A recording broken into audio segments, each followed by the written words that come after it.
All right, welcome back to the show. If you're a fan of coastal cuisine, you'll love our final guest. Chef Tommy Levin joins us in the Virginia This Morning kitchen. He's ready to take us through making a perfectly seared Atlantic tuna with lump crab meat minestrone, a white bean mash, and arugula pesto. This sounds fantastic.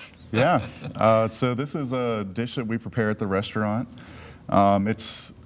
It tastes really hearty and rich, but it tastes like you're eating something bad, but it's actually healthy and good. Good. I like That's a good thing. You know, when Tommy first started, we were listing all the things that he had going on here. I'm going like, we're going to have to go to the noon show because there's a lot going on He's doing there. a full menu. Yeah. So we start with a hot pan and a little bit of oil going in there. What is that you put in? Get a nice hot pan, a little canola oil. We're going to take our tuna and go ahead and season it with just a little bit of salt and pepper. And it looks like that tuna has been really like, not like it's a dry piece of tuna, but that it's been dried so that it gets a nice sear on it, right? Not necessarily, but it should get a nice hard sear from this nice hot pan. Yeah, I guess that's the causing just a little bit of smoke. Oh, look at that. So we're going to place that right there in the oil.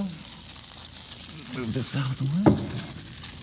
And that won't take long at all, will it? No, we're just going to give it a nice hard sear, get a nice crust so there's a little bit different textures. We have a little bit of hard crust that's warm on the outside with a nice, cool, rich, fatty tuna. That was in the just middle. salt and pepper you put on there? That's it.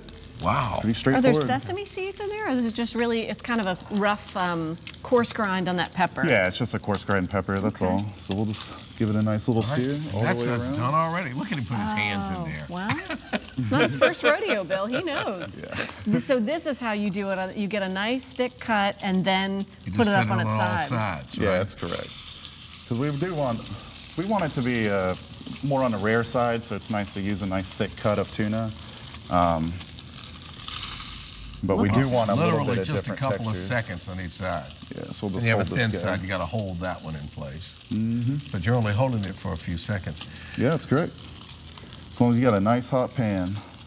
So we'll go ahead and set this off to the side right here. That's it? It's ready? Yep, Jiminy. that's it.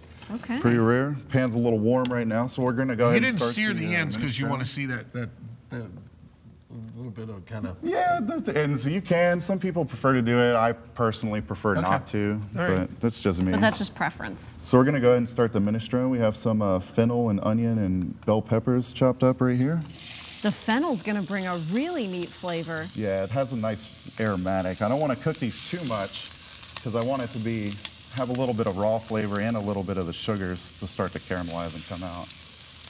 This is a great tip because you had a very hot pan to get that beautiful sear. Yeah, so you were letting it kind of come down just a tip. Yep, so we're taking it off the heat for just a moment, just to let it cool off without burning everything. Got a quick toss. So we're going to start with all these raw vegetables. Our squash and zucchini we're going to hit next.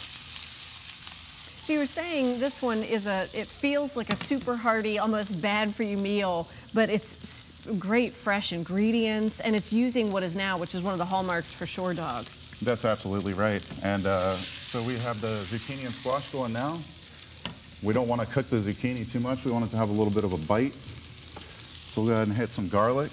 Yes, please do. Hey, you know, Tommy, one of the things you mentioned was the arugula pesto.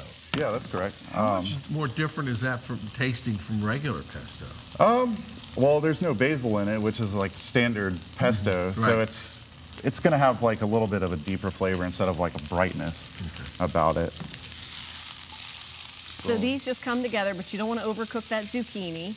That's correct. So now they have a nice little sear, but they still have some snap and crunch to it. And the tomato's the last vegetable to go in.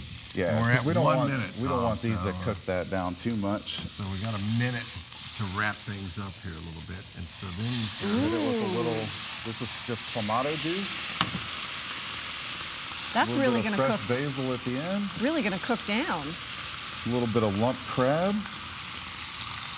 So you're not making a whole cup of soup here. You're almost making more of a sauce to put over top of the Yeah, it's finished almost like a deconstructed minestrone. So then we're going to go ahead and slide on over here. Okay, do-si-do with to our you. bowl.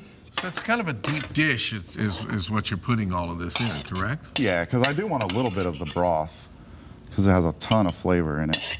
Oh, and that looks What a delicious beautiful on one. that white plate, too. Okay, we got about 10 seconds left, Chef, and you've made a throw that beautiful on. presentation. This little Mash white goes on bean there, mash. white bean mash. And I'm sold. This looks fantastic. Thank you so much for being with us today. Appreciate On it goes. All right, that's all the time we have for today. Of course, we'll probably clean this up in a little while.